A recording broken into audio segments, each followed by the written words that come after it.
Hey everyone, welcome back from our long weekend break. It is Monday evening, January the 15th. Welcome if you are jumping on live with us. We do our Monday and Wednesday night broadcast at 9 p.m. Central Standard Time right here on YouTube and Facebook. And Tuesdays and Thursdays, you can catch us live at 3 p.m. Central Standard Time. So I hope you can join us on both of those live broadcasting times. If you are new, please take a second to hit that like button on Facebook and that subscribe button on YouTube. That way you will be notified when we are going live. And for those of you who have been saying that you haven't been notified, make sure that you have checked that little extra box on both areas so that you will be notified when we go live, and that way that might help fix that problem as well. And as always, I like to invite you guys to join us on Instagram at For Today's Aging Woman. We do a daily motivational post there, and I've been sharing a lot of what it is that I'm doing in my feasting and everyday life over on Instagram as well. So welcome. My name is Diane, and for the past 25 years, I have been helping women find nutritional plans and fitness programs to help them look and feel their best and live their most life. And for myself, over the past couple of years, I've noticed that the things that I had been doing to help women do those two things just stopped working for myself and a lot of the women that I had been personally helping on their own health and fitness journey. And so I started doing some researching and discovering that intermittent fasting and living a keto-like lifestyle is really a much better approach for us women as we're aging, or just generally for us women. And the research is now becoming available to kind of prove that we are doing exactly what we need to be doing to not only live a healthier life, but actually reverse some of the aging things that are kind of happening to us as women. So tonight we are going to talk about your dreams, and could food be that thing that is keeping you from your dreams? And for a lot of us, it could possibly be the exact thing that's keeping us from our dream, but maybe not in such a direct or obvious way. And so we're going to talk a lot tonight about some emotional things connected with food, and where it is that you can be sort of holding yourself as a prisoner in sort of a space with food that you may have not made that connection yet with.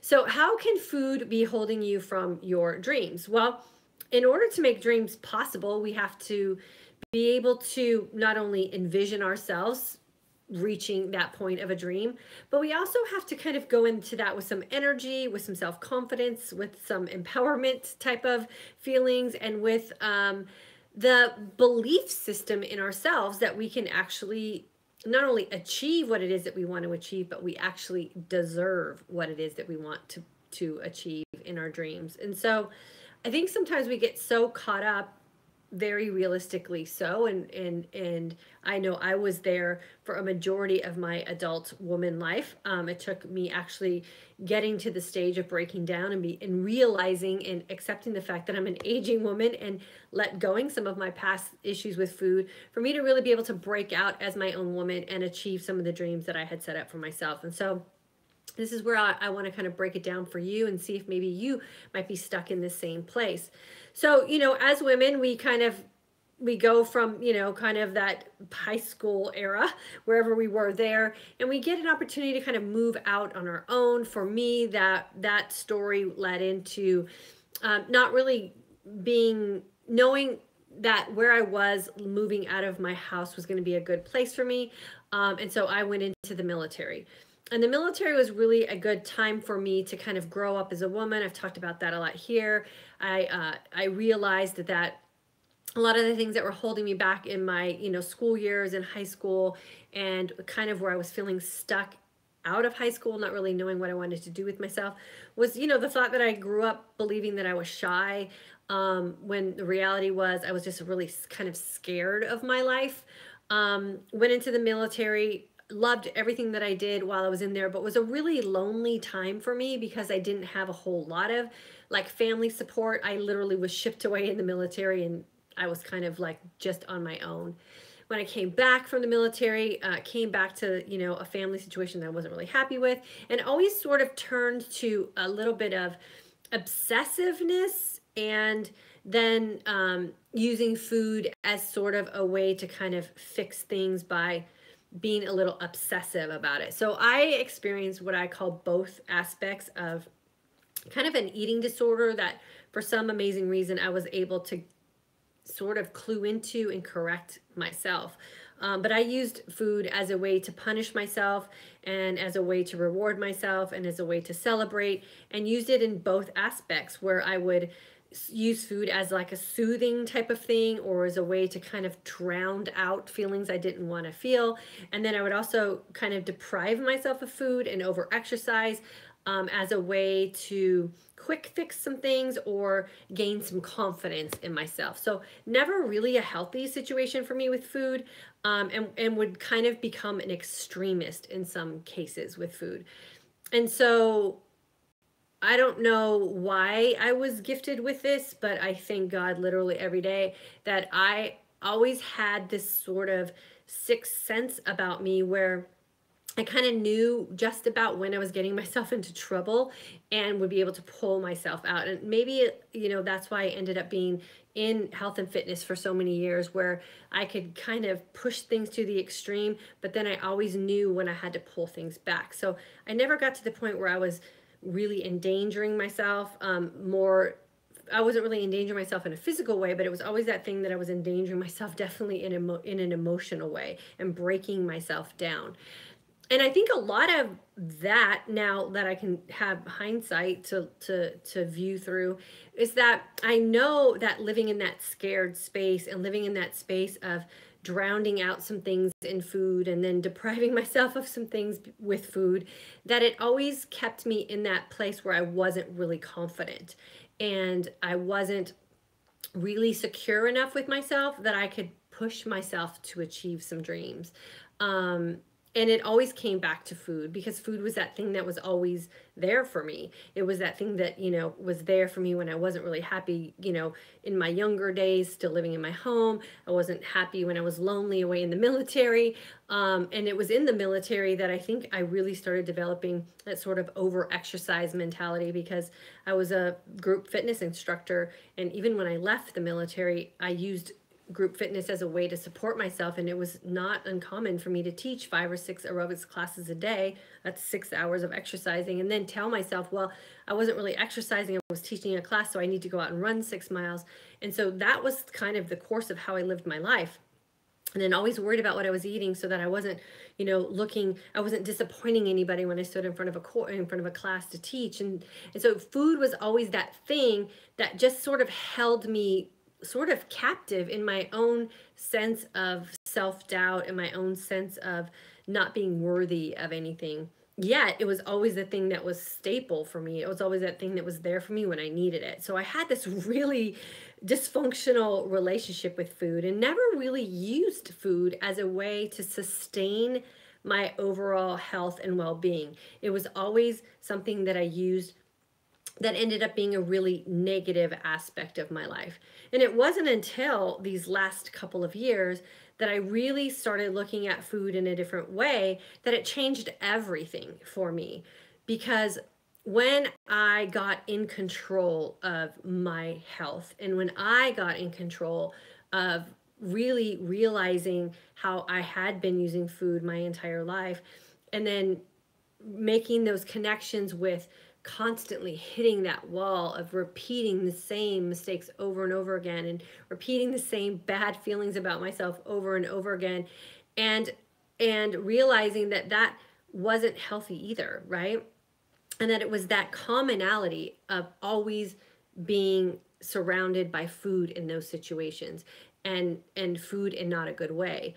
And when I say food, I have to include, alcohol in that area too, where you use your bottle of wine or your glass of wine at night to kind of decompress after work, and you use it to de-stress after a hard day with the kids, or you use it to de-stress or to check out just because things in life are crazy. And all of those things are going to be that thing that are just going to hold you down, because you can't wake up the next day and give your life your best or go after those dreams that you want if you're constantly living in this fog of using a sustenance in an abusive way, food being the sustenance.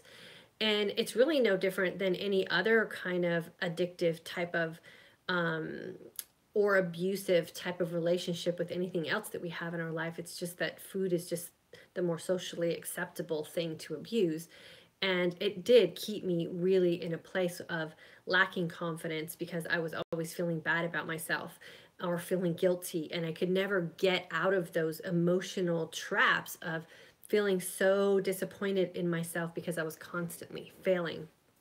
And I think it was the space of where I talk about here a lot, the space of emptiness and that space of confidence and being hungry and that feeling of energy. And whatever happens to us socially, emotionally, mentally, and physically, when we're in a state of feasting and a state of fasting that is in a healing environment for our body.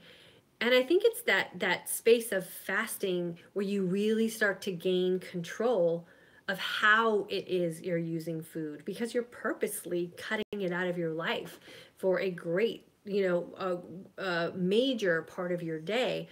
And when you gain comfort in that, which is where hungry's where the magic happens came from, and the energized sense of calm, and when you can check into those things and check into those moments of your day and not feel guilty about what you're doing, but feel excited about what you're doing, it really does shed a lot of that burden that we have been carrying around for years, about how it is we associate and place food in our life. And I know for me, these last couple of years have been almost like this rebirth of who Diane is, because I was able to not have to worry about those feelings anymore and not have to feel so trapped in that space of guilt and punishing myself and then rewarding myself and then punishing myself because I felt guilty and not being confident in my own skin, and feeling like if I went a couple hours without food that I was damaging my metabolism, and and then still feeling fat and fluffy and all of those negative things that we say to ourselves. And if you go back, you're probably in the same position that I was in. If you go back to those times and you see pictures of yourself, you're like, wow, I really thought negatively about myself then. Like, I would do anything to look like that now.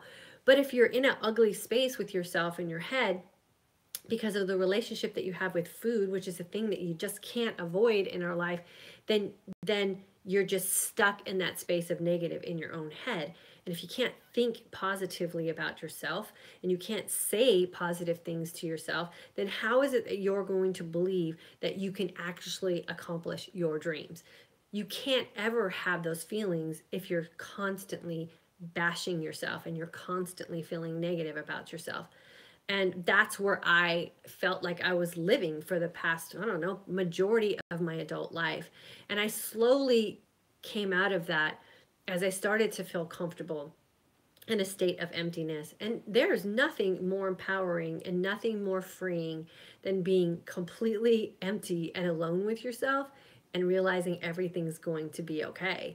And that you're a good person and that you can do good things, and that if you believe in yourself and you get rid of all that negativity and you stop hitting that wall over and over and over again with the same mistakes, that there are endless possibilities of the things that you can achieve in your life if you just set your mind to it.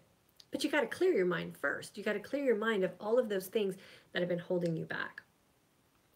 So if you're feeling stuck, let's think about some things. Let's think about some things that you've done in your past, some things that you've been conditioned by, some things that might be holding you back or making you feel stuck, because every morning you wake up and you have that conversation with yourself in your head again about how bad you did yesterday or the mistakes that you made or how awful you feel when you wake up in the morning. And let's see if we can maybe change some things for you so that you can start to wake up feeling a completely different way and with the energy and enthusiasm and in confidence in yourself that you can accomplish your dreams. It doesn't matter how old you are. It doesn't matter what season of life you're in.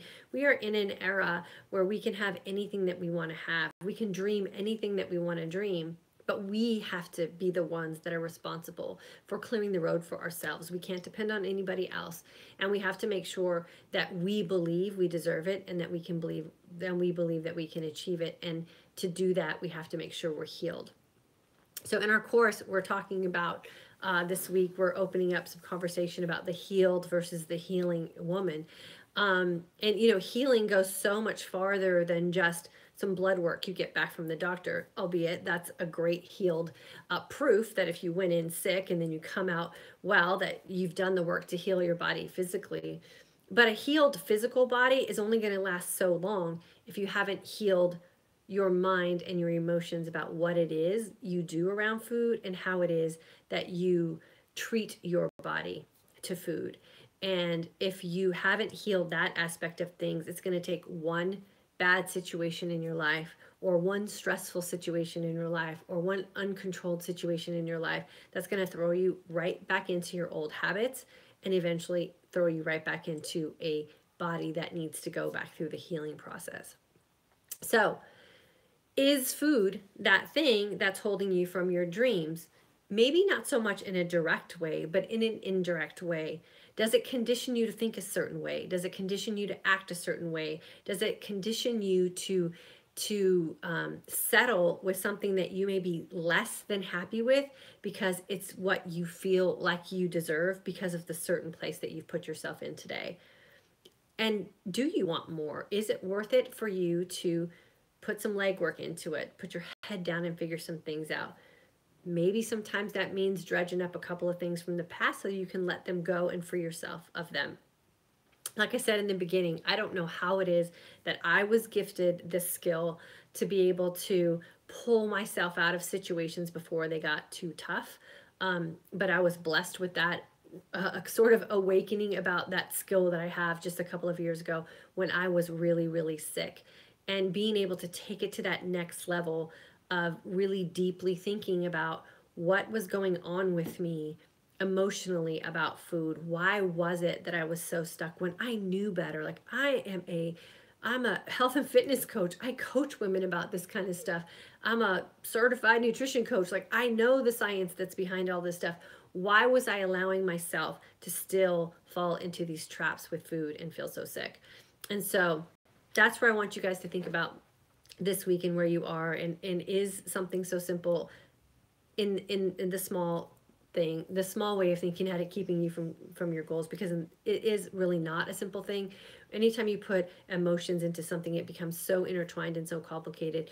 But once you recognize that that might be the thing that's holding you back, then you can kind of put the work in and really kind of peel back the layers of the onion and figure out where it is that you're being stuck and why it is you're still in that place. And maybe fasting is that thing that could put you in that energized sense of calm and really gain the confidence in knowing that being in a state of hungry is not a place that's bad for you, but can be a place where you can really create some magic that you would never have imagined possible had you not tried it.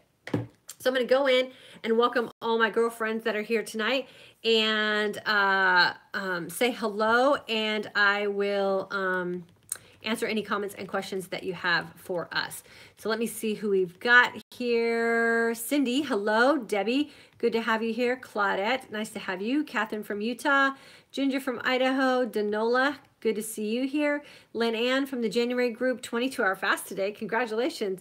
Brenda, December mini holiday course. Debbie, 20-hour fast. Cindy, still doing 20. Good for you, girlfriend. Jillian, hello from Alberta. Currently in your January group and loving it. Thanks for saying that. Romy, listening at the gym. Well, that's a win-win. Good for you, girlfriend. Sonia, holiday mini course and alumni course. Good to have you here. Yvonne, hello from NorCal. She is in all my courses. Alana, in January in Passion Planner group and was in the November 17 mini holiday group. Love this community. Oh, we love you too, Alana. Good to have you here tonight. Chris, 24-hour fast today and got full so quickly with just an hour of eating. Yeah, that's because your hunger hormones balanced out, girlfriend. So congratulations for figuring out and listening to those hunger signals. That's going to be part of your lesson tomorrow. So congrats, you've already figured out. Hopefully you have a good aha moment during the course tomorrow. Chris, good to have you here. Daria, hello. Stacy, hello. Maria, I went 24 hours today and had so much energy throwing stuff away and cleaning, even shoveled snow. My keto headache is finally gone. Maria, good for you. So it took you a week and a half, which is not too bad. And now you know how to hopefully avoid it, or better yet, you'll recognize it if you put yourself in that position again. So these are all good learning lessons that you're going through, and congratulations for picking up on that. Daria, are we going to talk about the IF lifestyle tonight? What did you want to talk about, Daria? Manette, thank you so much for sharing your story. Your story resonates with me. I appreciate you. Oh, thanks for saying that. Alana, oh man, the rebirth description is exactly how I feel when I am where I'm at, like I'm getting woke to myself. Yeah, it's a great feeling. So I guess to answer the comment, are we going to talk about the IF lifestyle? Yeah, this is the lifestyle of being an IFer and the keto-like lifestyle.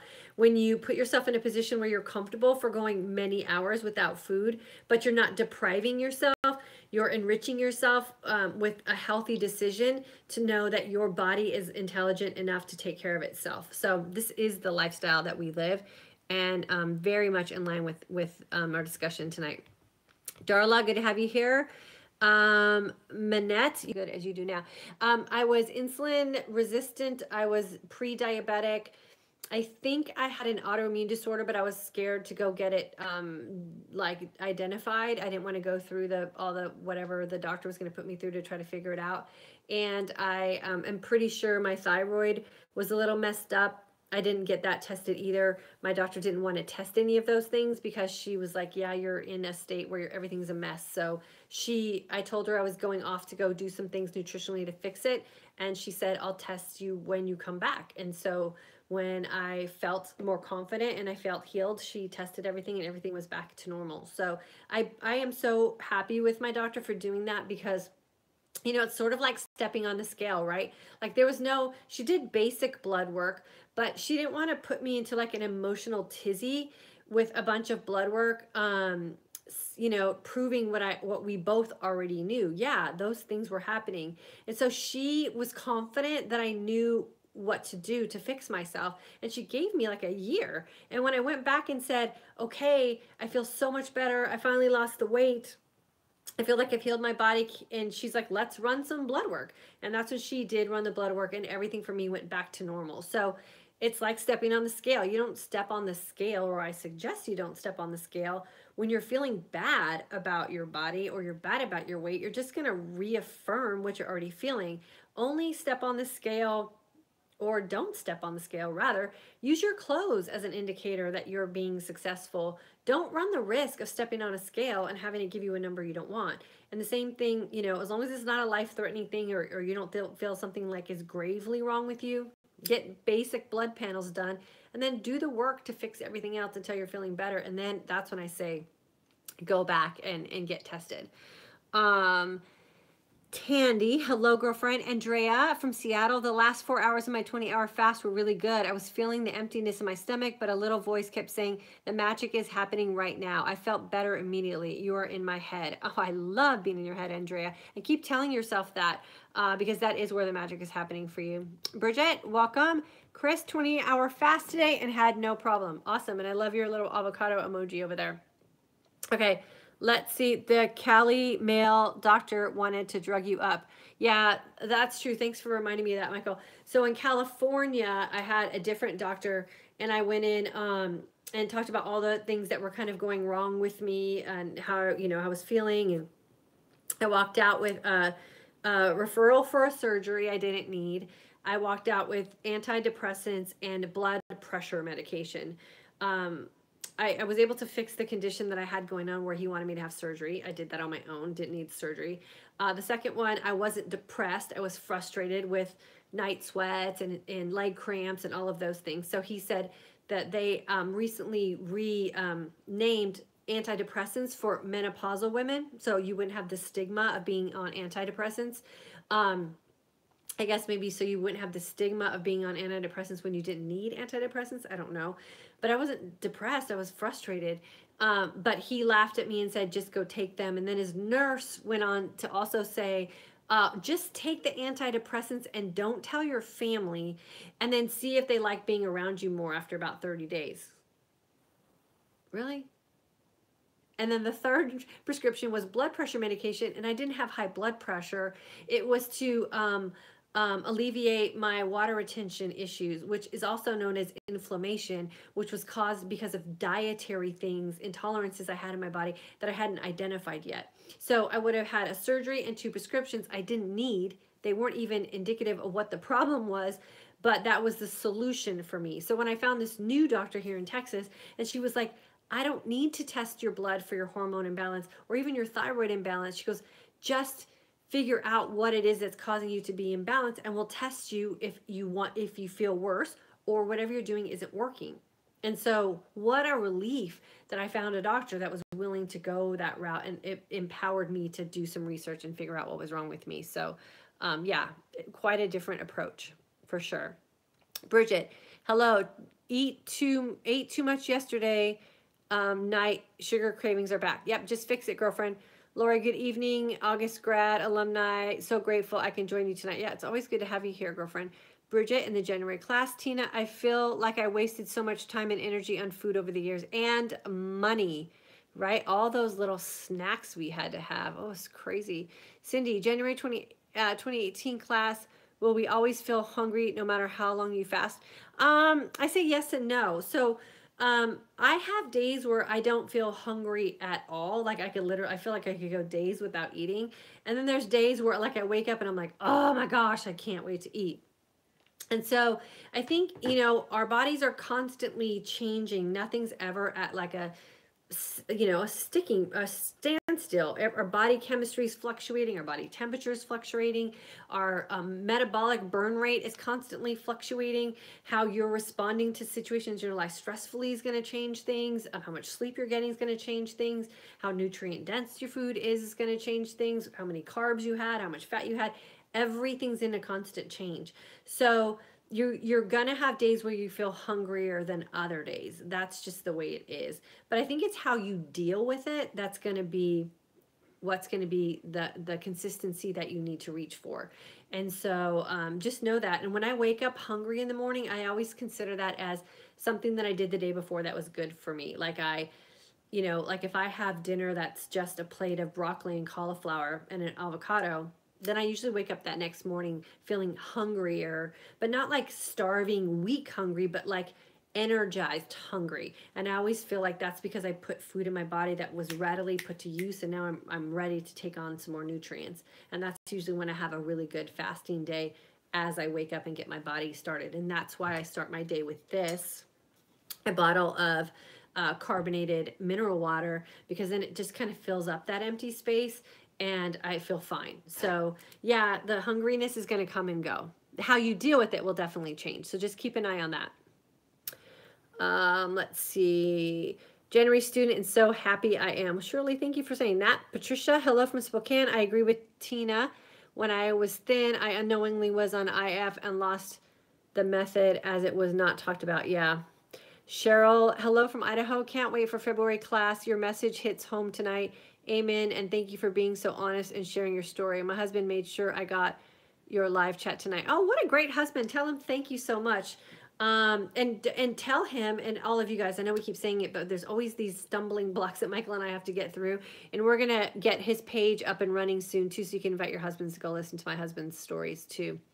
Cheryl, thank you for your service. I grew up in a very strong military background. Oh, thank you for saying that. My Air Force days were the best. It was the best thing I did for myself, and I am just so proud to be a veteran of the Air Force. It's something I cherish.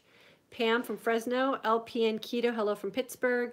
April, hungry is where the magic happens. Yes, girlfriend. Shirley, a punishing and rewarding life requires so much work, spiritually, emotionally, and mentally. So grateful for sharing your way out, and so happy to be on this journey on my way out too. Yep. And I'll share a little bit more at the end too, that I can tell you how I kind of closed everything up. Christine, thanks Diane. This was very heartfelt and real. I definitely relate. This was a word in due season for me. I'm still working through my food story and my relationship with food. Great talk. Yeah, Christine, it's deep for us, I think my first diet I was on, I was in like second grade, I think. It was like mandatory or something, I don't know. And then food in our house was a weird thing when we were growing up. It was always like a feast or famine thing. And it wasn't that we didn't have food. I mean, we were like a middle-class family. We weren't rich or anything, but we definitely had what we needed. But food in my house was like in categories of who deserved what kind of thing. And so, there were certain cookies that were only allowed to be eaten by certain members of the family. And my dad was kind of obsessive about some of his things. So he had his own pots and pans, and they were like on a certain shelf, and no one was allowed to touch them. And he had his own like shelf in the refrigerator, and no one was allowed to touch his food. And so all of those things, like, you know, at the time you just think that's normal and that's how everybody is. And then you get out on your own and you're like, what, that's crazy. And so in our house, we were like feast and famine. If some food came in the house, like we ate it as fast as we could, because if you didn't eat it, you weren't going to get it. Or you ate it really quick and then you just got in trouble for eating someone else's delicate little cookie stash and it wasn't intended for you to have. You didn't deserve those kind of things or whatever. And so we were always in that mode. And then you kind of carry those things on with you as you become an adult. And then you have to get to a point where you have to just kind of go, wait a second. No one has control over me anymore. I'm the only one that has control over me. And so you have to either go, okay, am I going to let these things still control the decisions I make and how I view myself and how I eat food and all those kind of things? Or is it now my decision, my point in life where I make decisions for myself, and you have to just literally like shake it all off and just let it all go. And that's true with everything that was done to us or we were conditioned into when we were growing up. Our parents didn't know any better. Like my mom grew up on a farm, you know, like she didn't know how to, like that kind of stuff was just how she was conditioned with food. And my grandparents grew up during the Depression, so they had their own things with food. So, you know, it becomes this evolution of things through time, and our parents do the best that they can and bless their hearts for that. And I always tell my kids, I'm like, I think I'm doing the best job ever, but I'm sure there's going to be something in your life that you have to go get therapy for that we're doing to you. Just let us know, you know, we'll find you the best place to go or whatever. So we all do our things. But it's that point in becoming an adult where we have to say we can't blame it on someone else anymore. We have to take responsibility for ourselves, and we have to heal some of those past wounds and just say and just let them go and forgive and forget kind of thing. And that's really where this journey for me has really helped me just learn to forget and forgive a bunch of stuff and just move on with what I wanted to do for myself and the decisions that I wanted to make for myself. And that's where the freedom really came. And I think the fasting state of mind is really where that all fell into place for me. So, Susan, June and January alumni, my daughter had to make a propaganda poster. Her slogan was "Food is fuel, not entertainment." I'm so proud. That's awesome. I always say that too, like, don't let food be entertainment. You know, when a lot of women ask me to teach them how to cook, I'm like, oh, I'm not a cook. Or, you know, meal plans and recipes and all that kind of stuff. And like, if I want something fancy, I go out to eat. Like, we just don't do that in our house. It's too much work. It's too much energy. No one really cares my kids would rather just go out to eat for something fancy. So I think that has helped a lot too, which is part of our course. Let go of the guilt of trying to be like a gourmet chef, unless you enjoy that. Like if you enjoy that, then I say, yeah, that's awesome. But I don't enjoy it. I don't want to spend my time in the kitchen trying to create some fancy new thing every night for dinner when, you know, like some browned chicken or whatever and some broccoli does the job. So, you know, that's another thing. If you don't enjoy your time in the kitchen, don't put a bunch of pressure on yourself to be some creative person in the kitchen. I always say a kid or kids and a husband would rather have a happy wife than a gourmet dinner, because you can go buy a gourmet dinner, but you can't buy a happy wife. Like, you have to be happy with what it is you're doing and do it from a servant's heart, right? Like, you want to have a good heart about the dinner that you're putting on the table, not be resentful about what you have to do for people, because you don't have to do that. So simplify your life. It's so much easier. Hi, Danny. Oh, sorry, I just flipped that up. Serena, hi, San Diego. So glad I discovered your channel. Serena, we're glad that you discovered our channel too. And I am a native San Diego girl. So welcome. It's always good to have my San Diego peeps on here. Melissa, feeling bit discouraged at the moment as I was pleased with my progress last week and felt like I lost momentum. I'm not going to surrender and feel energized and encouraged by all. Okay. Yeah, feel energized and encouraged by all, for sure. And, you know, like everything, you know, we have a sense of excitement when we start something, and then we start to see success, and then we kind of plateau out a little bit, and then we might get discouraged, and then we'll have a good day, and so that's life and emotions, right? You're going to constantly go like this is why you have to decide that good, bad, or ugly, this is your lifestyle. And every day you just come back and you ask yourself the same two questions you ask yourself every day. How long should I fast, and how well should I feast? Answer those two questions. How long are you going to fast? Make a decision and then stick to it. And then when you feast, are you going to feast well? Or is it going to be a day when you're just like, hey, I just need to kind of go off the edge a little bit, and I'm going to emotionally be okay with the decisions I make. And as long as you're emotionally okay, then you can do that every now and then. So just ask yourself every day those two questions, and then answer them honestly, and you'll be fine. That's called a lifestyle. And we're going to stick with this as our lifestyle. Justine, good day from Australia. I'm enjoying these YouTube videos. I'm thinking of joining your February group. Justine, we would love to have you in our February group. We have a lot of Australian women in our group, so I'm sure you'll find some good Australian girlfriends in there. It's a great, great course, and it's a huge aha discovery moment for a lot of women that is changing lives in a lot of ways other than just what to eat. And that's the best part of it for me. So I would love to have you. If you have any questions, just let us know. Jillian, we were middle class as well, a family with 5 kids. I always thought I was fat, and so also dieted very young. But if there were cookies in the house, you ate as many as you could because you didn't normally have cookies. So you ate as many as you could before they were gone.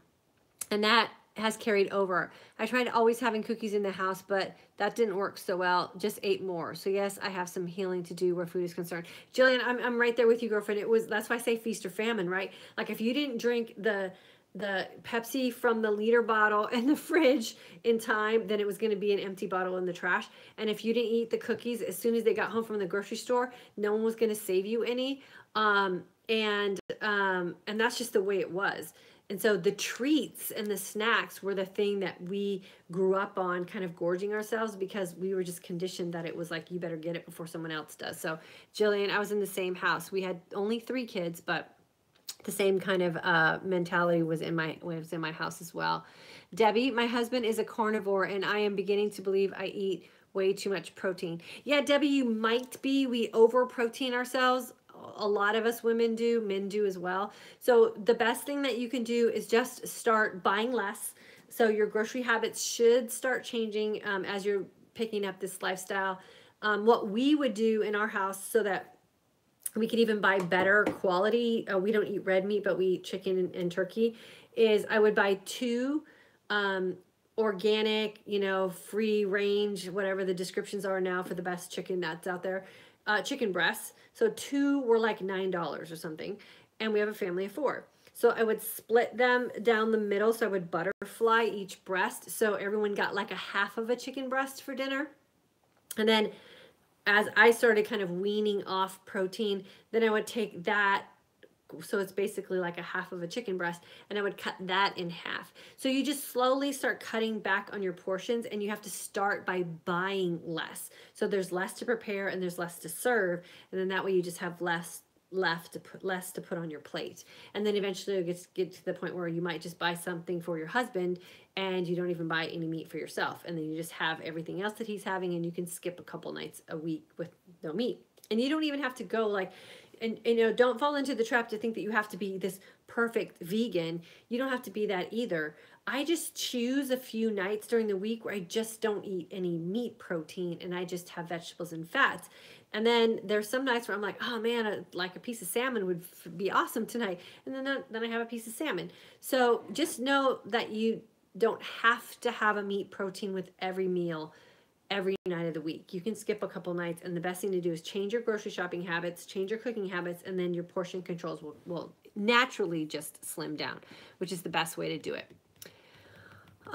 Which skin products do you recommend? Looking for natural products. Mark, Mark Lisa, was it? Mark Lise, I think it is. I will talk about that in another video. And if you're in the course, I share some of that in there as well. And I'm going to start doing some static videos about skincare and makeup and stuff, because I get a lot of questions about it. But this isn't really the platform to do that. And I think that's all the questions.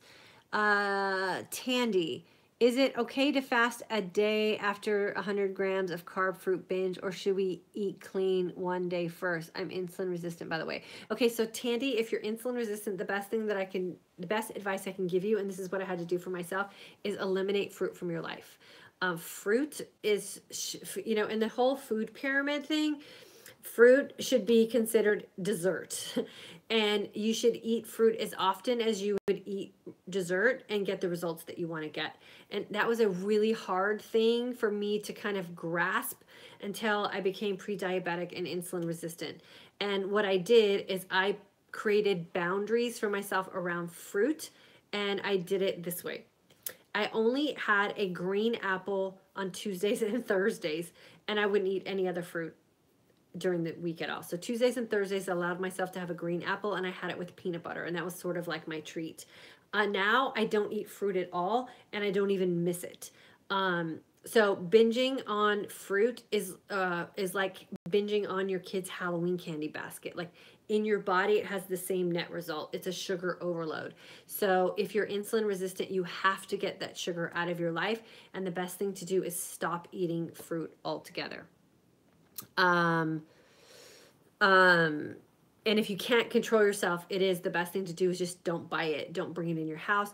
Your family will survive if you have to take a week or two to just kind of keep it out. Bananas are really bad as far as the glycemic index on them. And so you have to detox yourself away from it and just cut it out for a little while.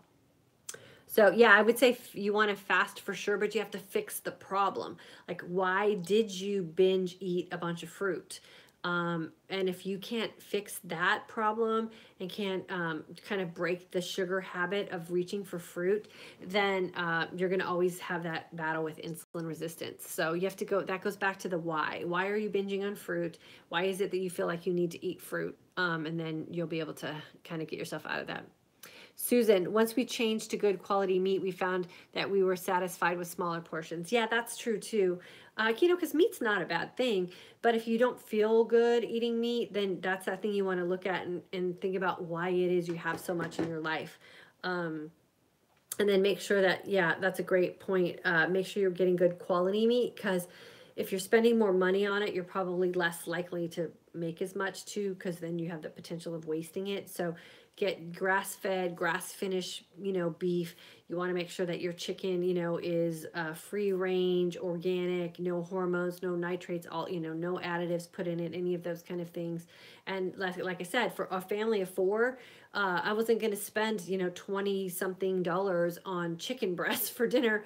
So I just bought 1 packet. I cut them in half, and then I would cut them in 4s. And now even my husband can go a few nights a week where he doesn't need a meat protein either, and he's fine.